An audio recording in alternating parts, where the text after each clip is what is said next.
إن الحمد لله نحمده ونستعين ونستغفره ونعوذ بالله من شرور أنفسنا ومن سيئات أعمالنا من يهده الله فلا مضل له ومن يضلل فلا هادي له أشهد أن لا إله إلا الله وحده لا شريك له وأشهد أن محمدا عبده ورسوله يا أيها الذين آمنوا اتقوا الله حق تقاته ولا تموتن إلا وأنتم مسلمون يا أيها الناس اتقوا ربكم الذي خلقكم من نفس واحدة وخلق منها زوجها وبث منهما رجالا كثيرا ونساء واتقوا الله الذي تساءلون به والأرحام إن الله كان عليكم رقيبا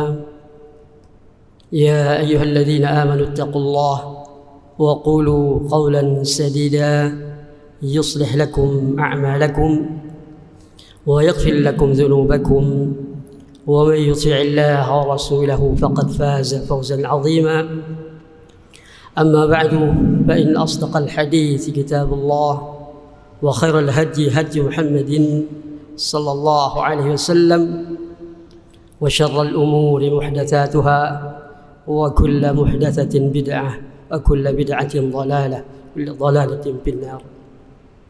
Sidang Jumat yang berbahagia, dalam sebuah hadis Rasulullah sallallahu alaihi wasallam an Mu'adz bin Jabal radhiyallahu anhu qala kuntu radiban nabi sallallahu alaihi wasallam ala himarin فقال لي أتدري ما حق الله على العباد وما حق العباد على الله قلت الله ورسوله أعلم قال حق الله على العباد أن يعبدوه ولا يشركوا به شيئا وحق العباد على الله ألا يعذب من لا يشرك به شيئا قلت يا رسول الله أفلا أبشر الناس قال لا تبشرهم فيتكلوا أخرجه الشيخان. راوي الحديث هو معاذ ابن جبل ابن عمرو ابن أوس الأنصاري الخزرجي Abu Abdurrahman. Beliau yang termasuk ikut dalam peperangan Badar dan beliau wafat di Syam. Kosakata radib rakiban khalfahu, yaitu membonceng. Haqqullah 'ala al-ibad ma yastahiqquhu 'alaihim min al-ibadah wa ta'ah. Kewajiban apa yang semestinya dilakukan, seharusnya dilakukan seorang hamba berupa ibadah dan ketaatan. Haqqul ibadi 'ala Allah istihqaqu in'amin wa fadlin 'ala al-muwahhidin al-mukhlisin. Apa yang layak, yang pantas Allah berikan berupa nikmat dan karunia bagi orang-orang yang mengikhlaskan, yang mengesahkan Allah di dalam beribadah dan mengikhlaskan niatnya hanya untuk Allah. Sidang Jumat yang berbahagia, dalam hadis yang agung ini Rasulullah sallallahu alaihi wasallam menjelaskan kepada kita bahwa tujuan allati khalaqallahu al-khalqa, tujuan Allah menciptakan makhluknya, atau dengan kata lain manusia dan jin, atau makhluknya diciptakan dalam rangka ala wahya ifradullah wahdahu bil ibadah, mengesahkan Allah subhanahu wa ta'ala sendirinya di dalam beribadah, wal ikhlasu lahu, dan mengikhlaskan semua ibadah yang kita lakukan hanya untuk Allah subhanahu wa ta'ala. Karena kewajiban yang besar ini, hak yang agung ini, maka tidak ada ibadah, tidak ada ibadah itu kecuali hanya untuk Allah. Ibadah itu semuanya hanya diperuntukkan untuk Allah Subhanahu wa ta'ala yang maha agung, yang maha besar, yang menciptakan kita, menciptakan semua makhluknya, yang memberikan nikmat, yang memberikan karunia kepada kita. Maka ibadah itu tidak boleh kita lakukan kecuali hanya untuk Allah Subhanahu wa ta'ala yang memberikan kita kehidupan, hidup dan kehidupan pasti yang ada di dunia ini. Juga demikian Rasulullah sallallahu alaihi wasallam menjelaskan dalam hadis ini, balasan apa yang pantas, yang mesti diberikan oleh Allah kepada hamba-hambanya jika dia betul-betul melaksanakan tugasnya sebagai makhluk, sebagai hamba, betul-betul mengikhlaskan niatnya ibadah. Apa yang harus diberikan? Benar-benar dia beribadah hanya kepada Allah. Salat untuk Allah, zakat untuk Allah, belajar untuk karena Allah, mengajak manusia untuk Allah, zakat, haji, semua ibadah-ibadah baik yang batinah, yang nampak mau tidak nampak, itu ikhlaslah. Maka fa in yunjihim min adzabin nar, Allah selamatkan dia dari api neraka.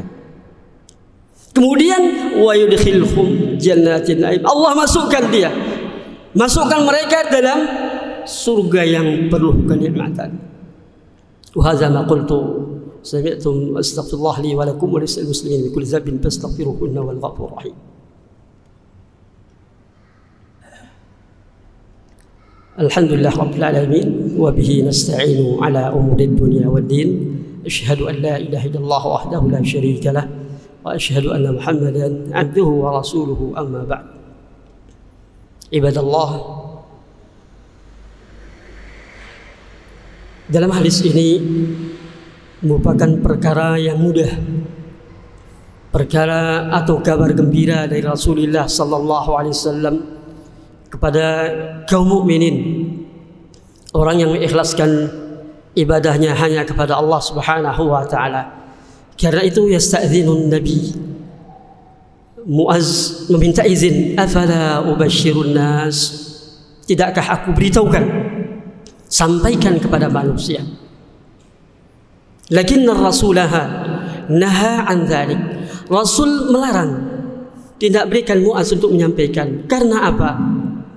Karena untuk kebaikan umatnya, kemaslahatan umatnya, dan rasa cinta beliau kepada umatnya, agar umatnya bersungguh-sungguh, agar umatnya berlomba-lomba untuk melakukan sebuah amal ibadah, agar umatnya tidak ketinggalkan dalam meraih kebaikan-kebaikan dengan sungguh-sungguhan, dengan semangat dia untuk bisa meraih sebuah darajat al-aliyah, yaitu keutamaan yang agung, akan mendapatkan kedudukan yang tinggi di sisi Allah dengan amal-amal yang dilakukannya.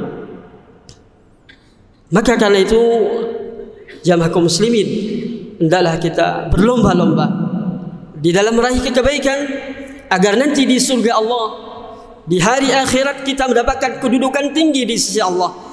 Kalau Allah memberikan kita kedudukan yang tinggi, maka apa lagi yang harus kita cari?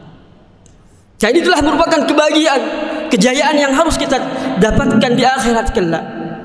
Wa alal aks, kalau sebaliknya kaum mukminin melalaikan, meremehkan amal-amal yang lain, barangkali dia tidak akan mendapatkan ganjaran yang baik, tidak mendapatkan karunia yang banyak, bahkan tidak akan mendapatkan kedudukan yang tinggi di sisi Allah Subhanahu wa ta'ala.